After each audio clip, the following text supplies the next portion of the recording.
আসসালামু আলাইকুম, আমি মোহাম্মদ সামির আলী। আপনারা দেখছেন সার্ক ইন্টারন্যাশনাল স্কুল বাংলাদেশের ইউটিউব চ্যানেল সার্ক ই এডুকেশন। আজকে আমরা ষষ্ঠ শ্রেণীর বিজ্ঞানের তৃতীয় অধ্যায় উদ্ভিদ ও প্রাণীর কোষীয় সংগঠন নিয়ে আলোচনা করব। আর কোষীয় সংগঠনের এই অধ্যায়ের আজকে পর্ব 3-এ শুধুমাত্র আমরা নিউক্লিয়াস নিয়ে আলোচনা করব। এর আগে আমরা এই অধ্যায় থেকে আরও 2টা ভিডিও করেছি, আশা করি ওইগুলো দেখলে তোমরা এই অধ্যায়টা ভালো করে বুঝতে পারবা। সো চলো শুরু করি। নিউক্লিয়াস হলো আমাদের কোষ নিয়ে আমরা অনেক আলোচনা করেছি। কোষের ভেতরে একটা অংশের নাম হলো নিউক্লিয়াস। প্রোটোপ্লাজমের ভিতরে গোলাকার একটা ঘনবস্তু থাকে, ঠিক এইরকম। এটা যদি আমরা অণুবীক্ষণ যন্ত্রের সাহায্যে দেখি নিউক্লিয়াসটাকে, ঠিক এইরকম দেখা যাবে। আর প্রোটোপ্লাজমের নিউক্লিয়াস কাকে বলে বা নিউক্লিয়াস কি যদি আসে পরীক্ষায়, তাহলে এরকম লিখতে হবে যে প্রোটোপ্লাজমের ভিতরে যে একটা ঘনবস্তু থাকে গোলাকার, গোলাকার একটা ঘনবস্তু থাকে, ওইটাকে মূলত নিউক্লিয়াস বলে। আর এই দেখো, নিউক্লিয়াসের ভিতরেও কিন্তু বিভিন্ন অংশ আছে, বিভিন্ন অঙ্গ আছে, যেগুলো নিয়ে আমরা আলোচনা করব। সো নিউক্লিয়াসের উপরে যে আবৃত আছে, এই নিউক্লিয়াসটাকে যেটা আবরণ করে রেখেছে, ঘিরে রেখেছে, ওইটার নাম মূলত নিউক্লিয়ার মেমব্রেন। নিউক্লিয়ার মেমব্রেন হলো এই যে আবরণটা, এটার নাম হলো নিউক্লিয়ার মেমব্রেন।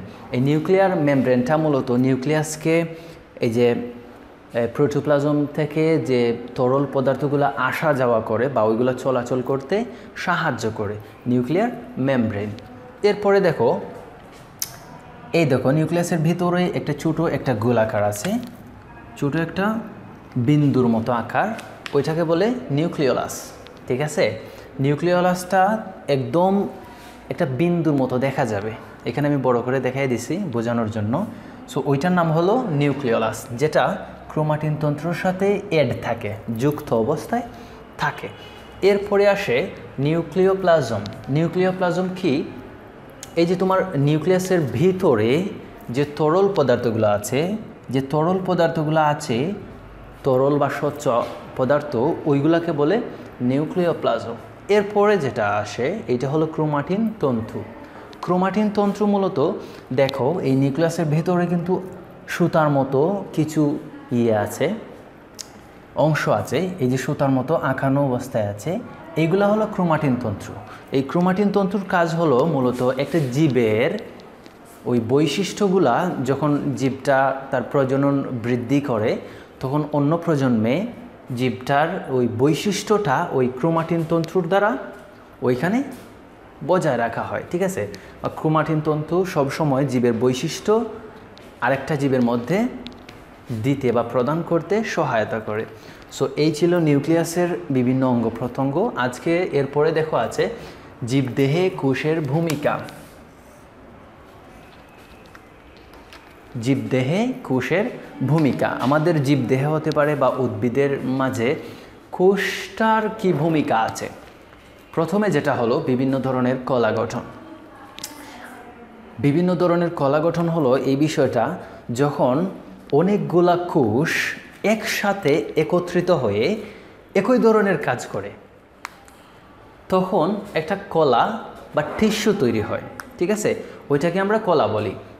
বিভিন্ন ধরনের কোষ বা এই অনেকগুলা কোষ যখন একসাথে একই কাজ করে, তখন একটা কলা গঠন হয়। ঠিক আছে, ওইটা কিন্তু কোষ থেকে তৈরি হয়। আর বিভিন্ন অঙ্গ গঠন হয় মূলত কলা থেকে। অনেকগুলা কলা মিলিত হয়ে, টিস্যু মিলিত হয়ে যদি কাজ করে কোষ, তখন ওই কোষ এবং কলার মাঝে, মানে ওই কোষ এবং কলার মাধ্যমেই মূলত মানুষের অঙ্গ গঠন হয়। যেমন আমাদের এই নাক, মুখ, চোখ, কান, এই অঙ্গ প্রত্যঙ্গগুলা মূলত কলা বা টিস্যুর মাধ্যমেই গঠন হয়ে থাকে। উদ্ভিদের ক্ষেত্রে কাণ্ড, মূল, এগুলা কিন্তু পাতা, এগুলা কিন্তু মূলত এই কলা বা টিস্যুর মাধ্যমেই গঠন হয়ে থাকে। এরপরে যেটা জীবদেহের গঠন, আমরা জানি যে আমাদের অঙ্গ প্রত্যঙ্গ এগুলোর মাধ্যমে কিন্তু আমাদের দেহের গঠন হয়, আমাদের দেহগুলা তৈরি হয়ে থাকে এই অঙ্গের মাধ্যমে। এরপরে আসে খাদ্য উৎপাদন। খাদ্য উৎপাদনে টিস্যুর বা এই কোষের ভূমিকাটা কী? আমরা জানি যে উদ্ভিদ যখন খাদ্য তৈরি করে, তখন উদ্ভিদের মধ্যে একটা ক্লোরোপ্লাস্ট বা প্লাস্টিড নামক একটা অঙ্গ থাকে যেটার মাধ্যমে উদ্ভিদ শর্করা জাতীয় খাদ্য তৈরি করতে পারে। হ্যাঁ, এরপরে আসে শক্তি উৎপাদন। আমরা সবাই এইটা জানি যে শক্তি থেকে আসে বা কোথা থেকে আসে। শক্তি মূলত আসে খাদ্য থেকে, ঠিক আছে।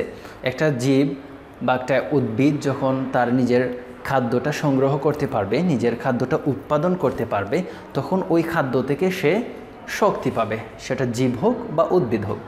এরপরে খাদ্য ও পানি সঞ্চয়। অনেক উদ্ভিদ আছে যে নিজের কোষের মাধ্যমে বা নিজের কোষের মাঝে সে তার খাদ্য এবং পানি সঞ্চয় করে রাখতে পারে।